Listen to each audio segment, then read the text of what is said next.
But now I don't see those cobbles and curbs. I don't hear the blues anymore. Rough Trade is giving away a third of the first 3 months of the Rough Trade Club plus new music membership exclusively to 101 Part-Time Jobs listeners. Become a member of Rough Trade Club New Music and you'll receive the Rough Trade Album of the Month straight to your door every month on exclusive vinyl pressing with exclusive bonus material. Club members have received exclusive pressings of albums from Sufjan Stevens, Sprints, The Last Dinner Party, Julie Byrne and Over Mono, just to name a few, this past year alone. Sign up using the promo code CLUB101POD and you'll get the Rough Trade Album of the Month, English Teacher's excellent debut album, This Could Be Texas, on exclusive Galaxy Gold for a third of the usual price. Here's English Teacher on a recent episode of 101. How many opportunities do you get to write a debut album and have all of this, sport behind us? I don't know, I really like the idea of holding the bar as being like classic songs. You only get one shot at a debut. Don't want the album of the month but still want all the benefits? Sign up to the standard tier using Club 101 Pod and you'll still get the first month free. You'll also get free shipping on all orders, 10% off the bar and on secondhand vinyl in store, and exclusive access to sold out Rough Trade events. So don't hang around. Go to roughtrade.com/club and sign up with the code CLUB101POD. That's CLUB101POD and claim money off the album of the month, English Teachers This Could Be Texas, today. This offer's available to UK residents only.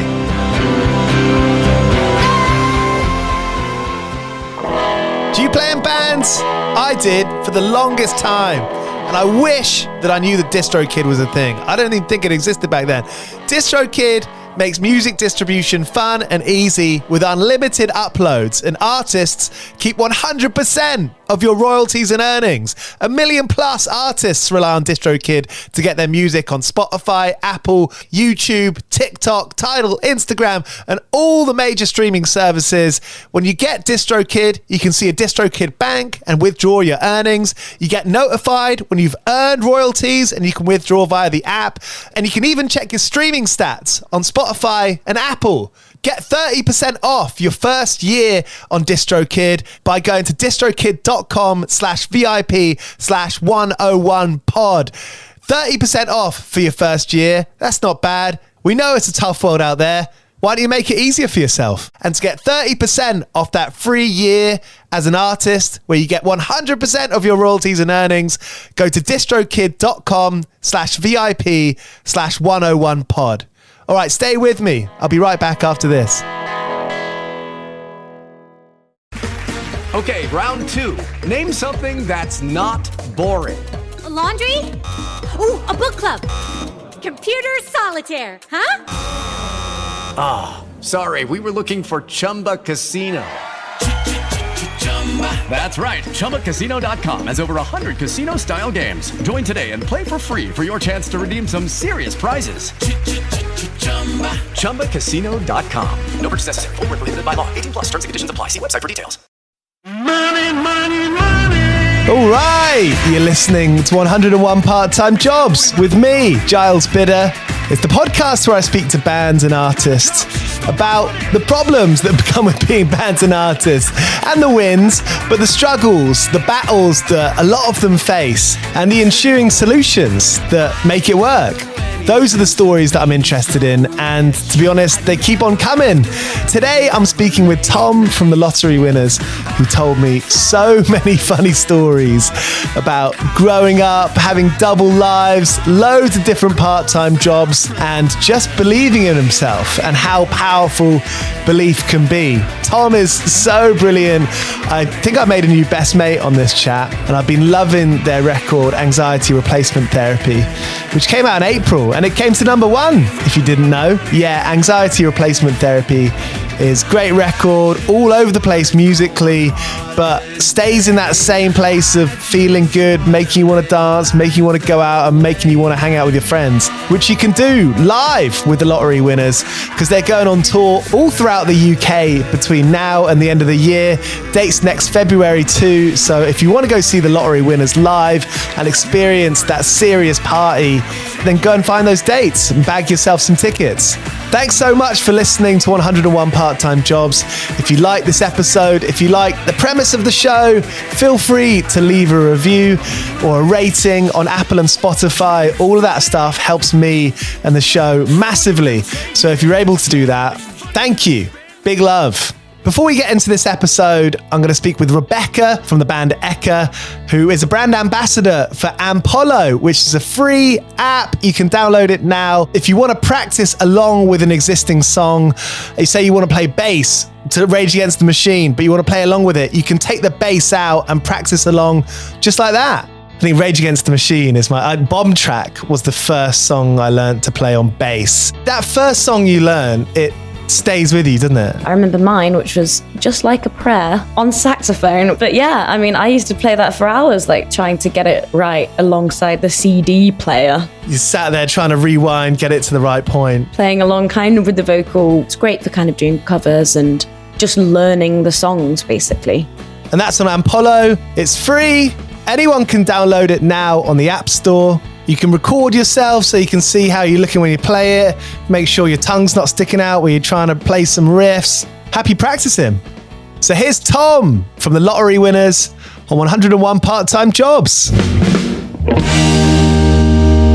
Thom, 101 Part-Time Jobs. You're the best person to speak to this because anxiety replacement therapy was sort of 15 years in the making, wasn't it? Well, yeah, I suppose this whole band has, and to get to the point of releasing anxiety replacement therapy, certainly 15 years in the making. The album actually was written over a year, but to get to the point where we could release something that would reach so many people, then yes, certainly 15 years in the making. And a number one. Oh, I wasn't going to mention that, but yeah, the trophy's there.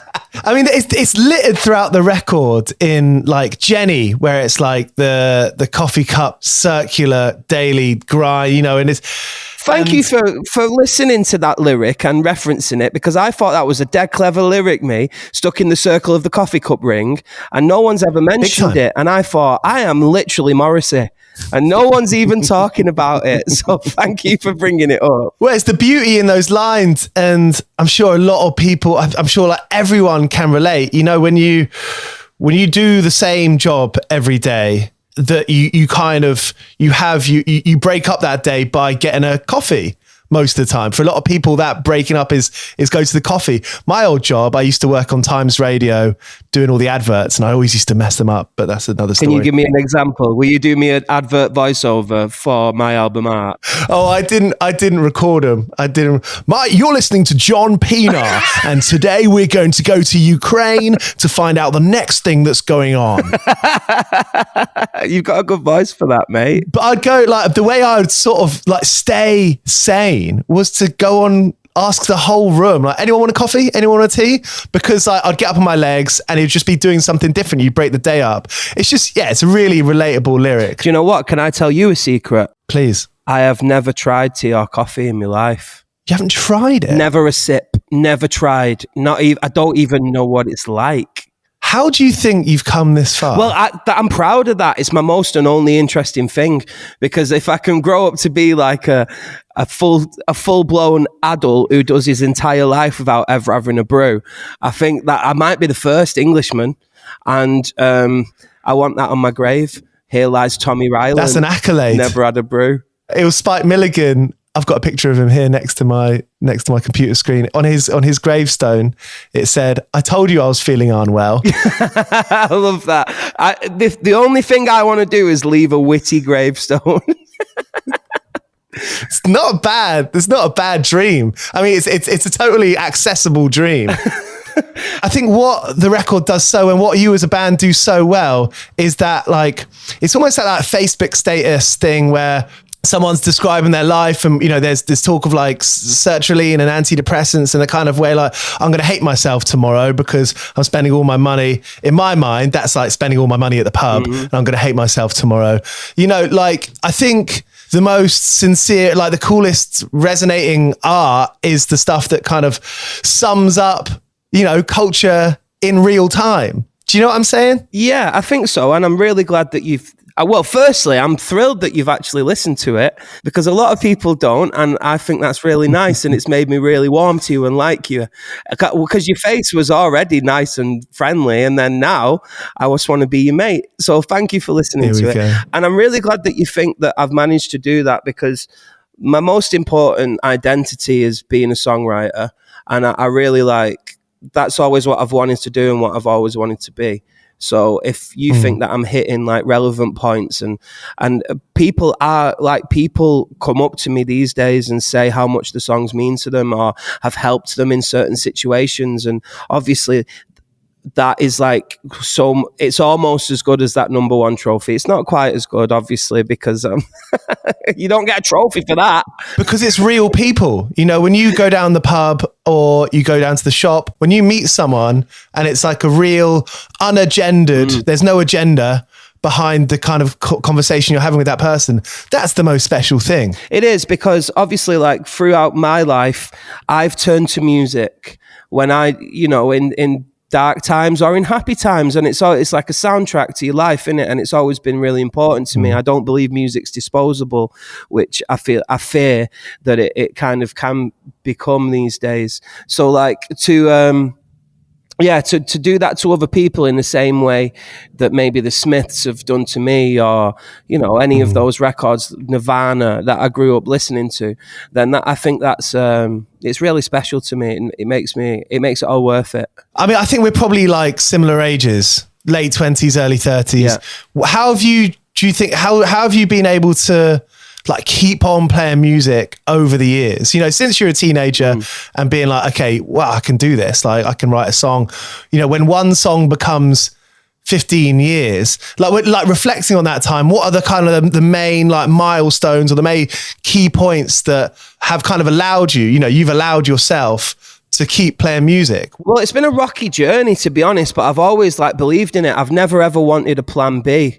Obviously, I've like had to do like other jobs and stuff over the time, but this has always been my main focus. And if any other job got in the way of this, I'd just leave it. Like, I remember asking for some time off to go into a studio, and my boss saying no, and then just being like, right, well, you're never going to see me again, bye. Like it's always been the only thing that I ever wanted to do. And there's been so many times that we thought we'd like made it over the 15 years, and then it hasn't happened. Like, we signed a record deal to Warner Brothers.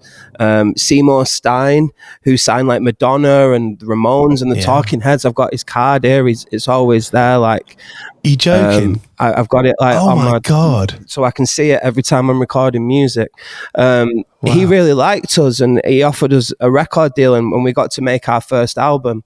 And you know, I don't want to be... That is incredible. No, I mean, look, anyone listening to this that doesn't know Seymour Stein, just give him a quick Google, because he was such an advocate for sort of personality-led music, wasn't he? He was a big champion of people like taking risks and going for it. Yeah, he was, and he really liked what we were doing, and he liked our music, and I had some incredible conversations with him. I had phone calls with him where we'd be singing to each other down the phone, and he'd be weeping tears because that's how much he loves music, and he, you know, just like an amazing guy. And so we got our foot in the door with Warner Brothers, which allowed us to make our first record. But unfortunately, like, Seymour was already 175 years old, and I feel like maybe Warner Brothers just thought that he'd lost his touch a little bit, and he ended up, for whatever reason, leaving the label. And when that happened, we had a choice to make, because they basically told us that we probably end up getting shelved with our record because they were going into a more of a hip hop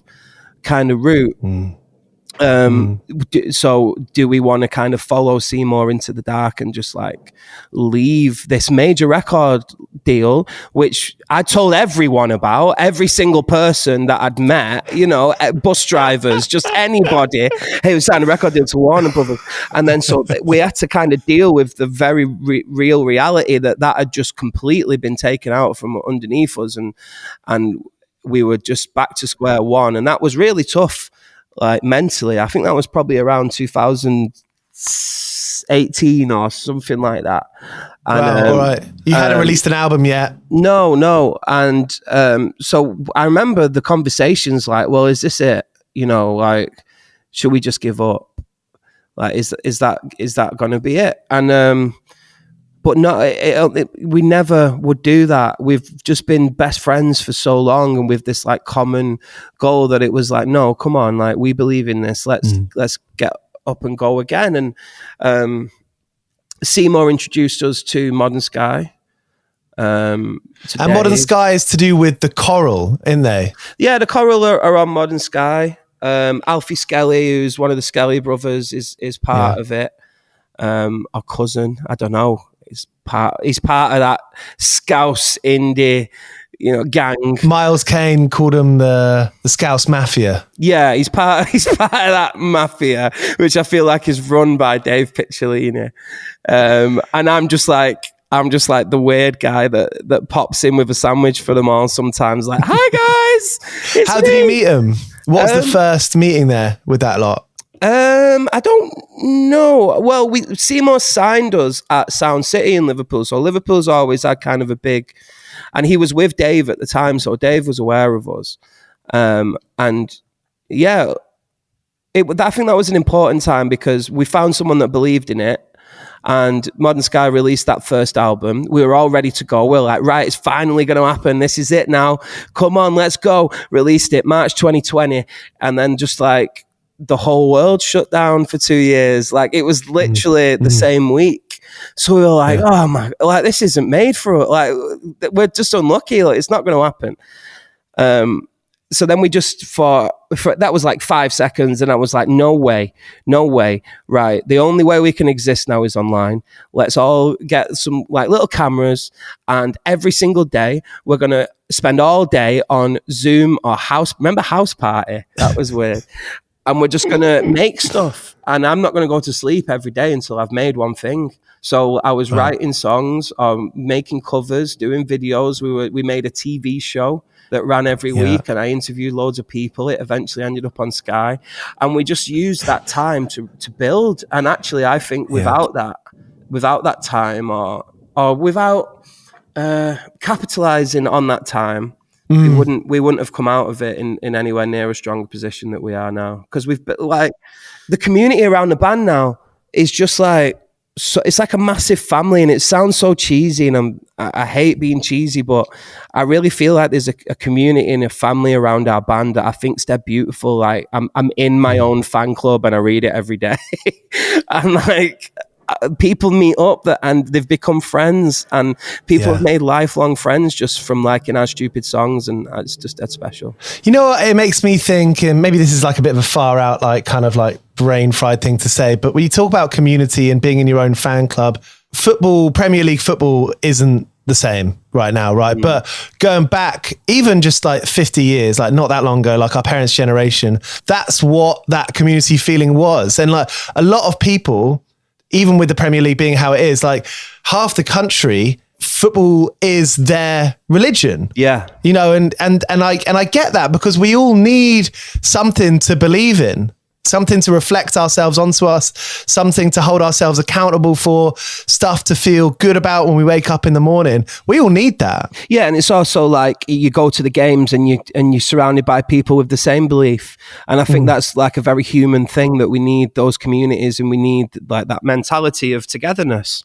Growing up in Manchester, what was it like? And I love that story with Sean Ryder, how you were your kind of ends were kind of battlers. Yeah, we were. Yeah. So where I grew up in Astley, where he grew up in Little Ulton, obviously he's significantly older than me, but there was always battles. Like I always ended up in scraps. I was a bit of a naughty kid. Like I got expelled from school like twice and stuff. I've got ADHD, and it wasn't very like, I don't think it was very understood back when I was at school. And I think you take that with you into adulthood quite a lot. Like I always felt a bit like rejected and pushed away and like a bad egg. And so that's literally why I do this job, because I need the affirmation. Like I literally need to be on stage getting clapped at. Like I need That's really interesting. You said, I mean, being expelled twice from school, like what's the message that you receive from that? The message you receive is that like you don't fit in. And then it's like self-fulfilling prophecy in a way. Yeah, for sure. It was difficult, man. Like I never wore it as a badge of honor. I always felt like really shitty about it. And I always felt like, like a bad person. I never wanted to be a bad person. Like, I want people to like me. Like, that's part of life, isn't it? You want people to like you. So, yeah. But yeah, us and the Little Uttoners, we used to have scraps. I fell in with like the wrong crowd, and I remember a mate getting stabbed on Tilsley Park once. That was intense. Awful. That's terrifying. It was nothing to do with Sean. I've always been very scared about getting beaten up. Like, I used to sort of, when watching the clock go down, and I didn't live in a particularly rough area, but I did have a mohawk, Right. and I'd just be quite scared about going home all the time. I used you to ever really been beaten up? not properly. I have. Bad. It's bad. I mean, what is it? Because it's like, I've been smacked, and that was awful. Like, awful. I can't even imagine that kind of numbness that you go into and everything goes cold. Yeah. Oh, what a horrible feeling. Yeah, What a it's terrible- awful. I got beaten up by like 8 guys at the same time once. It was horrible. What for? Man. Nothing. It was for nothing. Just for being in the wrong place at the wrong time, I think. It was just horrible. But I kept getting back up because I was stupid and pig-headed, and I was just like, you're not going to beat me. And I've still got this weird mark on my eye from that, so I can think about it all the time. But like, it's still, when I go to that place where it happened, like, I get chills, man, like such bad PTSD. That's scary. I'm sorry, man. That's rough. It's all right. It just made me hard. What were people like when you said, like, I'm making music? Like, that's what I care for most. What were your surroundings like in response to that attitude of yours? I kind of ended up living this like double life when I was a teenager and I was growing up, because I had this like all these nutters that I used to hang around with, and you know, hang around on fields and smoke weed or whatever, and like end up in fights. And then I had this secret life as well. And I used to literally dress in 2 ways for this. It's like a psychologist's like dream. And so I'd be out in my like 110s and like tracksuit, and then I'd go home and I'd put on a Radiohead t-shirt and I'd go and meet my other mates and we'd make music. And like it's really weird and like terrible like identity crisis. But like I've never ignored that part of myself, even when I was so struggling to fit in with a group of people that I felt like I needed to be in because I've been like removed from school, and that's just the kind of guy I was. Like, I never ignored this other part of me, and I had like secret relationships with all the music nerds, and they weren't allowed to tell anyone that I was like writing tunes with them. But that's how I met Rob, like our guitar player Rob, who's like my oldest and best friend. He was the new school that I went to, because he was such a nerd. The teachers made him show me round, and like that's how I met him. And Brilliant. I had to go through That's like connection. the rest of that school year with like this secret relationship where I wouldn't let anyone know that I was friends with him, but we would go into like the music room, and I remember playing The Drugs Don't Work with him. For like, that was the first thing we did. Me on piano, him on guitar, and he had this great voice, and I was just like, wow. And then all this time later, here we are. Hey, it's Kaylee Cuoco for Priceline. Ready to go to your happy place for a happy price? Well, why didn't you say so? Just download the Priceline app right now and save up to 60% on hotels. So whether it's Cousin Kevin's Kazoo Concert in Kansas City, go Kevin, or Becky's Bachelorette Bash in Bermuda, you never have to miss a trip ever again. So download the Priceline app today. Your savings are waiting. Go to your happy place for a happy price. Go to your happy price, Priceline. 101. Was there a moment where you could look back on and like someone gave you a bit of advice, or like you had a chat with someone and you felt like backed in your ideas? Because we all need like affirmations. Was there a moment around that time that you were like, this is real, this is good? Yeah, kind of. I remember like I went to college and I was doing music, and I still had ADHD, and I still couldn't fucking do it. Like, I still fucked it up royally. Like, I didn't do any of the work, but I remember doing some performances there early on, and noticing that when I was performing, the crowd were a lot more engaged, and I was like more.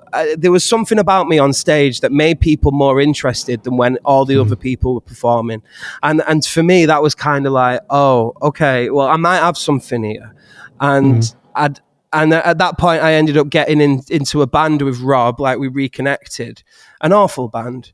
But it was when we were on stage, it was kind of electric. Like we got booked because it was just mental. I mean, it's worth saying here that nothing that's great, like it could be the best fucking thing in the world. Like it didn't start off. It started off crap. Yeah. You know, like everything does. Like the best skateboarder in the world, like Nigel Houston or whoever you want to be. They started off, you know, on like a rubbish skateboard in their back garden and their parents, you know, on like gravelly rubbish ground. I mean, I think that's something that I really want to do with this podcast is like share that message that if you believe in something, if you work for it, you know, you just get good from paying attention to it and nurturing it and having fun with it, having fun. Having said that though, I did just find I found this the first ever recording that I ever did at school. It must have been in like first year, so I'd have been like 11 or 12. And it's this song that I'd written called My Time. And it's just like some Nirvana ripoff. But you know what? It isn't shit. Like I can hear it. It's got a chorus. It's got like a riff. Like the lyrics aren't shit.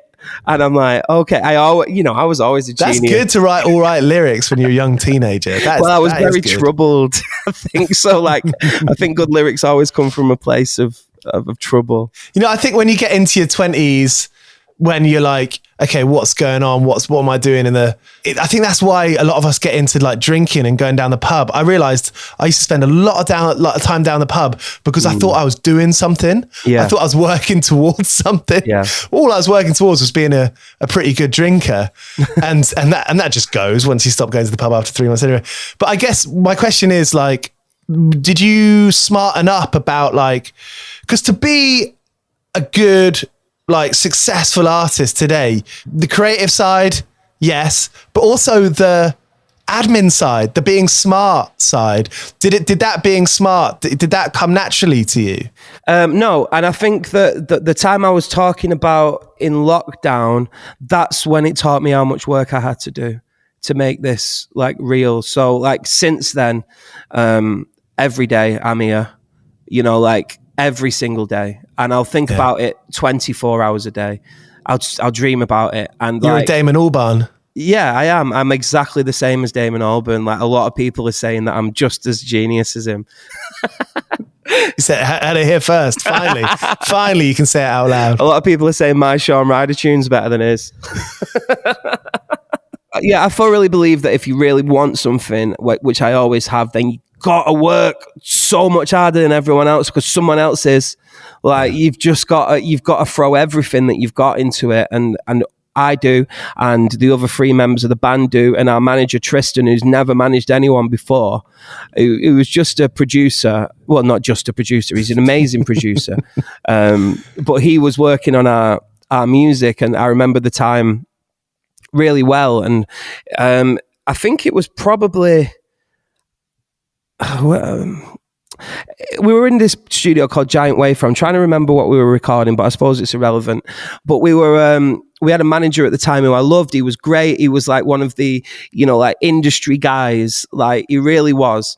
But like Tristan kept saying, yeah, he's great and we love him, but he's doing this wrong. You're doing it wrong. And I was a bit like, what are you talking about? Like, and we sat there and we stayed up all night one night, and we found a whiteboard and we drew out this entire plan of how we would eventually get a #1 record. And it started from that day, and we followed every step. And then I've got the trophy there, and it was just like, wow. And we just did it in a way that nobody had done it before, because actually there are no rules. Yeah. You just do it your own way. Play to your strengths, work hard, and it'll happen for you.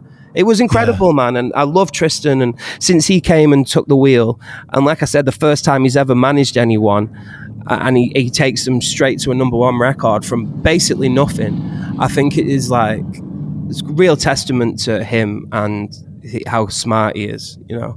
That's an incredible story. I mean, the things that were on the whiteboard, were they like when you broke them down to like their own kind of individual specific points, were they like genius ideas, each and every one of them? Or was it like, no, that makes sense and it suits you for who you are? Yeah, I think they were genius ideas, but it was just like, why is nobody doing this? I can't believe no one's doing this. It's just there for the taking. Like, let's do this and it is going to work. And it made my mental health so much better to reshift my focus from looking at like Spotify numbers and playlists and radio. Because actually I thought, you know what? None of that matters, actually. It literally doesn't matter. What you've got to do is connect with people. And if you can do that and you connect with the right people, and the people that you know will connect with you, if you put yourself in front of them, then you're onto a winner. And we managed to do that. And I can't tell you the plan because then every band will do it. Well, we trade in a currency of personality. You know, our currency is like the more fun or the more creative, or, well, for me, it's fun. For the next person, it might be dressing up all in black with some like kind of cadaver on your head or something. But that's like the more creative we can be, the better. And that is not in the same ballpark as Spotify or social numbers. That's its own thing. Yeah, man. I think it's all, I don't want to say it's all nonsense because obviously it really helps some people, but it's not the be all and end all. It's not the only route. And like, so if anybody's listening to this right now and they're like putting out music and they think, but I'm not getting on the Spotify playlists, and it's literally not the only way. There's so many other ways to like, I say that we smashed in the back door of the music industry party and ate all the buffet. Like, that's what we did. Like, no one saw us coming, man. We just did it. We snuck up round the back. And then now they're all there. They're all like, they've noticed us. And I feel like a bit in the inner circle these days, like doing Sunday brunch on telly and stuff like that. It's weird, man. Like, and you know, I don't belong there, but in a way I feel like I've earned it to be there. And like, it's cool. I think authenticity is absolutely the most important thing.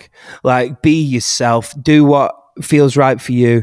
Yeah, if you're telling your own story, you'll never be boring, is like a thing that I look to. And my biggest fear is being boring. So I think if I started trying to be someone that I'm not, and started dressing in all black and trying to be super cool and playing my guitar up high and not saying anything, it just wouldn't be like authentic. I'm stupid on stage, man. Like I just completely express myself. I don't know if you've ever seen us live, but it's like, I've seen videos. Have you? It's ridiculous, man. Like, I just get this. It looks a lot of fun. I get this platform to be ADHD to a load of people, and you know, it seems to be working. So I'm not gonna. I get shouted at every time I get off stage by like our bass player Kate. She was like, "Oh, I can't believe you said that. Like, stop saying shit like that." I'm like, I can't fucking help it. It just comes out. Hey, let's talk about jobs. I mean, I feel like, you know, it's the name of this show, it's the name of the game, but you know, these conversations are kind of like, they're different. You know, I'm very unique to the individual that I'm speaking to. I think jobs is important one here because, I mean, when did you become a full-time musician? When did you stop working your last part-time or full-time job? Well, I did like the wedding band thing for a bit, and that was my full-time job, but it was a musician, so I was happy with that, and I was still with my mates. Wow. And that's a tough gig, right? I mean, you've got a lot of songs to learn and get very fucking good at. Yeah, but luckily I am very fucking good. So I was playing bass, and I'm good at that. I really am good at that. So, and I find it really easy I never learned a single song. I never did one practice, but I think I understand songs and I know where they're going to go and stuff like that. So like, and I was playing with like great musicians. I've been so lucky in my entire life that I've played with great musicians. I think that where I'm from, there's like this pool of extraordinarily creative people, and it's because the schools were a bit shit, and because like people never really focused on academic exploits. They only focused on on the ways that they could express themselves at home. Like people bought guitars instead of being an accountant, and like so now my mates are just incredible. Like my mate Johnny is an incredible guitar player. He's incredible. He was a window cleaner for years, and then he picks up the guitar and he can literally make me cry just by playing. And I'm just like, wow. And now he's a full-time musician, and rightly so. And quality. Yeah, it's cool. I've done loads of jobs though. Like I've worked on a building site, didn't fit in there, but I did it. I worked my first job out of college, and I've never been afraid to do things that are a bit different. I worked at Claire's Accessories because I needed a job dead bad, and I knew that I'd be the only guy to apply, and I'd get the job on default. So I went there for very funny. Years. I love it. You know what has never fully, I don't know if they still do it. Maybe they still do it. It always boggled my mind that you get your ear pierced, like in the window. I used to be the guy that would pierce ears, man. Like the first one that I did. Way. Yeah, that was me. The first one that I ever did. This was horrible, man, because people bring their babies. 3 months old. That is the youngest you can do. So my first ever piercing was a 3-month-old baby. And I didn't know what the fuck I was doing. And I'd been at the job like a week. And all I'd watched is a VHS video of how to do it. Like there was nothing else, just in the stock room. And I can't watch that. I've got ADHD. I was playing with the fascinators. So like the first, I had to pierce this baby's ear. I did it wrong. You could see the back of the earring from the front. This baby screaming. And I'm just this is the worst day of my life. I just want to be a rock star. That is fucking fantastic. You're like you're a real gem, Thom. Thanks, mate. I've always wanted to meet someone who did the ear piercings at Claire's Accessories. Well, here I am, baby. That's unreal. I mean, were you quite good at, maybe I'm projecting here, the couple of jobs, I've worked tons of jobs, and I've never been able to really work a job that I wasn't thinking about something else. And would you be depressed at work? Would you be really bummed out that you were there? Hated it, man. Like I always liked the people that I was working with. They were always cool and always supportive, actually. But I was in my own little world, man. Have you ever watched Severance? No, or maybe. I don't know. That sounds like a... Yeah, it's about this thing, and people can get this chip put in their head where they go into work and then it's like someone else and they can't even remember it when they walk out. And it's just like, that's what it was like, man. I went in there and I wasn't even there. My mum's even got still a Claire's Accessories till roll that I would just write lyrics on when I was just behind the till, just like while everyone was shoplifting and that. And she's like, she's still got like some of my earliest songs written on the till roll. That's very supportive of her. Like that's a good energy. Yeah, she's like, my mum's like my biggest fan. She wasn't for a long time. She was always like, get a job. But then, she's just like everyone else. As soon as it started doing well, she's like, oh, I've got all this stuff. No, my mum's the biggest fan. She will be listening to this as well. So shout out, Julie. Well, shout out Jane as well, my mum, because she's been a massive supporter of mine. And I got an internship at NME when I was like 16, 17. And I rang up because there was a festival in Belgium that I wanted to go to. And I was like, please, can I review it? And my mum was like, give them a call. Don't email them, call them. And they said yes on the phone. And so I skipped school to go to this festival and review it. I came back and I got pulled into the head teacher's office. I was going to get suspended. They brought my mum in for the meeting as well. We sat around this table and I got told off for bunking school. And my mum waited till they finished and that she said, do you know what you're talking about? He was just writing for NME. That's what he's at school to do. Yeah. Like, yeah, we'll take the suspension, but this is absolutely ridiculous. And I had to write a letter saying sorry because I was rude to one of those teachers. My mum's got this very snarky apology, quote unquote, letter. She's got it framed on her wall at home. Lovely. I love that. Very happy and about. I think that's just like, you've just got to do mad shit, man. Put yourself out there and just do mad shit. I've never been scared of that. I've never, ever been scared of just like, here's a thing that I want. This is the person that can make it happen. Just go and fucking talk to him and like, go and do it. Like, I'm dead proud of you for doing that, mate. You know what? It's like, and what a fuel, like the fuel to do whatever you want is that no one really fucking cares. You know what I mean? Like no one really cares what you do. And I don't mean that as like a negative thing. I mean it in like a really positive thing. Not like, you know, we all think, oh, what if I said that or if I did that, what would my friends think? Your friends are if they're really your friends, they're your friend no matter you know, what you kind of get up to or what you choose to do. You know what I mean? Fucking just, no one cares. Go and do it. Yeah, 100%, man. You just got to do it. Like, just don't be scared of things. I was scared of things for a long time, like living a double life and like, you know, scared of what people would think. Just don't be scared of being yourself. Don't be scared of the things that you want. You only got this. You know, I feel like I'm preaching a bit. Well, cliche is a cliche for a reason, and because it's true, a lot of cliches. So yeah, like literally, you live once. You live once only. Although I do like to think that in a previous life and maybe in my next life, I'll be a crab. You do have a crab-like features. Crab energy, huh? Yeah, big crab energy. Hey, Thom, this has been so much fun. Thank you so much for, you know, cheers for being up for doing it. I knew this was going to be a good chat. No, I appreciate you, man. Thank you for asking. And yeah, I've listened to a few of them actually, and I like it. I like what you do, and I'm going to continue to listen to it. Thank you. And I like ending these with like these work fail stories. And we kind of touched on a few there. I mean, piercing a 3-month-old baby and kind of getting it wonky. It's like, is a brilliant memory. I mean, I'm sure they're fine, right? Do any other work gaffes come to mind? I know I'm putting you. Yeah, no, loads, man. Cause I've done loads of weird jobs. I used to sign on when I was like, you know, maybe 18 and like being the dole queue and I was doing gigs in the local pubs and they knew that and hated me. All the women there absolutely hated me for At the job centre. At the job centre, yeah, like literally.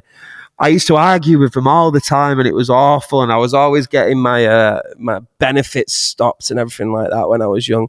And then I got this job writing CVs for people.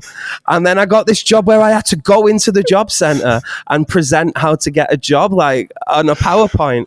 And I remember walking in for the first time in like a shitty George Asda suit and being like, and them all looking at me like, what is he doing here? And I was like, I'm here to give a presentation how to get a job. And they were like, fuck no.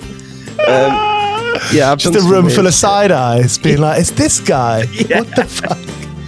That's brilliant. Hey, Thom, thank you so much. This is Ace. Thanks, mate. So there he was, Thom from the Lottery Winners here on 101 Part-Time Jobs. Cheers to you for listening, and I'll be back tomorrow with an episode with James Skelly from The Coral, and you don't want to miss that one. You cannot miss it by subscribing wherever you're listening to this, and I'll see you soon.